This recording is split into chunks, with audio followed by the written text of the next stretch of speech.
Allahumma salli ala Muhammad wa ala alihi wa sahbihi wa mawalah amma ba'd. Jadi yang mada hormati semuanya, baik tadi yang disebutkan oleh protokol, disebutkan oleh Bapak Bupati yang luar biasa gantengnya hari ini ya. Ya, kemudian juga yang tidak sempat disebutkan, semuanya kita semua adalah orang-orang yang mulia di hadapan Allah Subhanahu wa taala. Jadi bayin tati wali kita dah jam ke mata karoci Pak. Iya. Jemaah sekalian, di dalam kitab Daqaiqul Akhbar, di sana diceritakan bagaimana proses penciptaan Adam alaihissalam. Jadi setelah Adam itu telah dibentuk dengan tanah liat, sudah mulai dari kepala sampai kaki seperti kita ini, tetapi masih dalam bentuk tanah liat. Allah perintahkan untuk roh masuk ke dalam tubuhnya Adam ini. Mula-mula roh ini masuk ke bagian yang biasa kita sebut hari ini adalah otak. Jadi roh itu pertama kali menempati sisi otak kita. Oleh karena di otak kita itu penuh dengan saraf-saraf, sendi jutaan mungkin miliaran. Yang paling paham ini adalah wakil bupati sebagai seorang dokter. Itu sampai 200 tahun. Roh itu berputar-putar di otak kita selama 200 tahun. Karena harus memenuhi semua saraf-saraf yang ada di otak ini. Kemudian setelah terpenuhi otak ini, barulah otak itu berfungsi. Jadi sebelumnya belum berfungsi.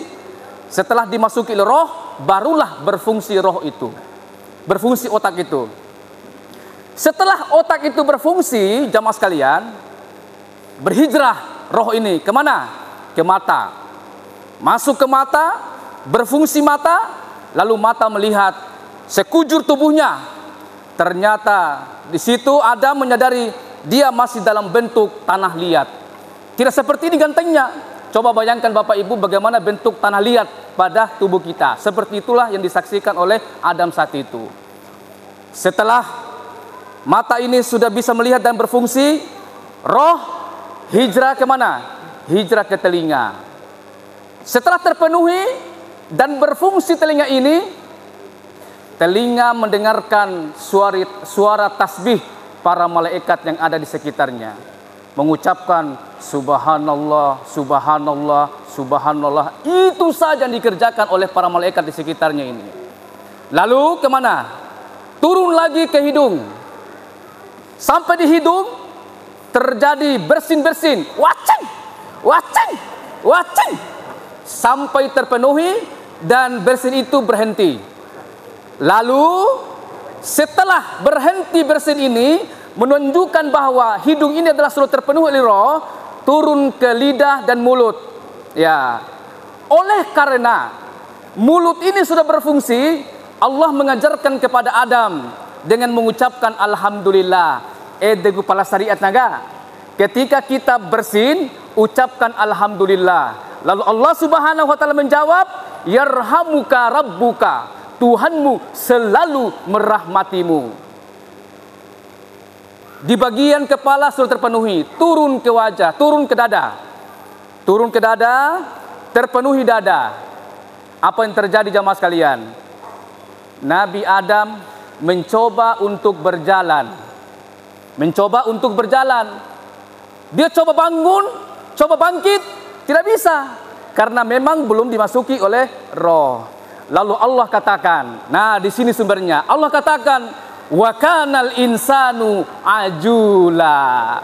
Bahwasanya manusia itu tergesa-gesa, huru-hara. Inilah yang menjadi materi kita pada saat ini jamaah sekalian. Iblis tahu ini. Wah, ternyata inilah kelemahannya manusia ini. Saya akan menggoda manusia ini dengan cara suka tergesa-gesa. Tergesa di dalam beribadah, sambea huru-hara, kate ceramah huru-hara nenggori, samporo-samporo tio jam dan lain sebagainya. Ya. Itu adalah namanya istijal, namanya jamaah sekalian. Itu adalah cara setan. Siapa yang berjalan di relnya, di tempatnya, maka sampailah ia. Tetapi iblis ini tahu persis, antek-antek tahu persis bagaimana ketika hamba-hambanya Allah ini beribadah, dibuatlah tergesa-gesa. Sambil inna sambil jamaah lo 5 menit pak. Begitu sambil kese tirakan kena setengah menit. Dibuat tergesa-gesa apa? Itu dalam urusan ibadah. Di sini saja, sholat berjamaah saja kita masih sempat tergesa-gesa apa? Imam baru bilang Allah, data abara. Padahal kaidahnya gimana? Kepala. Kaidahnya itu jamaah sekalian, kalau kita sholat berjamaah, di dalam kitab Marakil Ubudiyah dikatakan, makmum itu baru bisa bergerak atau pindah dari gerakan satu gerakan satunya ketika imam mengucapkan bar. Allahu Akbar, barulah para makmum itu bisa bergerak pak. Dan dari tak ampuh itu ulpu makmum. Itulah maksudnya manusia itu suka sekali tergesa-gesa jamaah sekalian. Kedua, tergesa dalam apa? Tergesa di dalam mengambil keputusan. Nah ini mungkin pesan khusus buat bupati kita ini dengan wakil bupati Bima. Tolong ketika mengambil kebijakan Pak Bupati, Wakil Bupati, nggak usah tergesa-gesa. Pelajari dulu sebaik-baiknya. Minimal kita lakukan dulu secara normatif. Adapun kebijakan itu, ya itu urusan nanti. Tetapi kita lihat dulu bagaimana undang-undangnya, bagaimana aturannya, bagaimana semestinya. Itulah yang kita lakukan. Jangan baru, main Bupati tiba-tiba betul, nggak boleh. Itu namanya masuk dalam konteks tergesa-gesa. Karena kalau kita tergesa-gesa, pasti akan mengalami kesesatan dan lebih banyak mudaratannya. Dan yang ketiga, dan ini terakhir, ya, yang terakhir adalah tergesa-gesa di dalam mengambil amanah atau jabatan. Hati-hati pak. Kalau belum cukup umur, nggak usah ambil jabatan dulu. Kalau belum punya pengalaman, jangan dulu. Kalau masih kecil, nanti ada urusannya. Likulli syai'in indahul makan wa indahuz zaman. Setiap sesuatu itu, kata baik. Setiap sesuatu itu ada waktunya tersendiri. Ada juga tempatnya tersendiri. Nees ini di kepala sekolah, nees di kepala dinas, wara waktu napai, ya minimal sebagaimana diajarkan dalam Al-Quran, deraka wajak umur upang perumbaan nih. Supaya apa? Supaya matang di dalam berpikir, matang di dalam akhlak, matang di dalam pengalaman. Nah, waktu kalau pengalaman lalu mata dan kepala dinas, dan cara lawan jamaah sekalian.